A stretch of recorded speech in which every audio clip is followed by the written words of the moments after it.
Apple ಯಾವಾಗಲೇ launch ಆದ್ರೂ trending launch ಆಗುತ್ತೆ.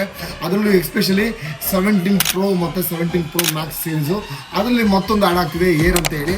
So ಈ ಮೂರು ಸಿಕ್ಕಾಪಟ್ಟೆ ಒಳ್ಳೆ ಡಿಮ್ಯಾಂಡ್ ಇರ್ತಕ್ಕಂಥ ಡಿವೈಸು 2025 2026 ಬರೆದು ಸೈನ್ ಹಾಕಿ ಎಲ್ಲ ಬೇಕಾದ್ರೆ ಕೊಟ್ಬಿಡೋಣ. ಆ ಥರ ಒಳ್ಳೆ ಮಾಡಲು ಸೊ ಬೀಟ್ ಮಾಡೋಕ್ಕಂತೂ ಯಾರ ಕೈನೂ ಆಗಲ್ಲ. ಆ ಥರ ಒಳ್ಳೆ ಮಾರ್ಕೆಟ್ ಇರುತ್ತೆ, ಹಂಗೆ ಒಳ್ಳೆ ಡಿಮ್ಯಾಂಡ್ ಕೂಡ ಇರುತ್ತೆ. ಸೊ ಅಂದಂಗೆ ನಾವು ಯಾವುದೇ ರೀತಿಯಾದ ಪ್ರೀ ಬುಕಿಂಗ್ ನಾವು ತೊಗೊತಿರಲ್ಲ. ಸೊ ನಮ್ಮದು ಟ್ರೇಡಿಂಗ್ ಕಂಪ್ನಿಗಳಾಗಿರೋದ್ರಿಂದ ಸೊ ಅವತ್ತಿನ ದಿವಸ ನಮಗೆ ಸ್ಟಾಕ್ ಬರುತ್ತೆ. ಸೊ ಅವತ್ತಿನ ಮಾರ್ಕೆಟ್ ಪ್ರೈಸ್ಗೆ ನಾವು ಡಿವೈಸ್ಗಳನ್ನ ಸೇಲ್ ಮಾಡ್ತೀವಿ. ಎಷ್ಟೇ ಕಷ್ಟ ಆದ್ರೂ ನಮ್ಮ ಕಸ್ಟಮರ್ಸ್ಗಳಿಗೆ ಎಷ್ಟೇ ಡಿಮ್ಯಾಂಡ್ ಆದರೂ ಪರವಾಗಿಲ್ಲ, ಸೊ ಆ ಡಿವೈಸ್ಗಳನ್ನ ಸ್ಟಾಕ್ಸ್ಗಳನ್ನ ಉತ್ತಮ ಬೆಲೆಗಳಲ್ಲಿ ನಾವು ತರೋದಕ್ಕೆ ಟ್ರೈ ಮಾಡ್ತೀವಿ. ಆ್ಯಂಡ್ ಯಾವುದು ರಿವ್ಯೂಗಳಲ್ಲಿ ಹೇಳ್ತಿದ್ದ 2 ಥಿಂಗ್ಸ್ ಎಲ್ಲ ಸಲ ಓನ್ಲಿ USA ಕಂಟ್ರಿಲಿ ಮಾತ್ರ ಈ ಸಿಮ್ ಲಾಂಚ್ ಮಾಡ್ತಿದ್ರು.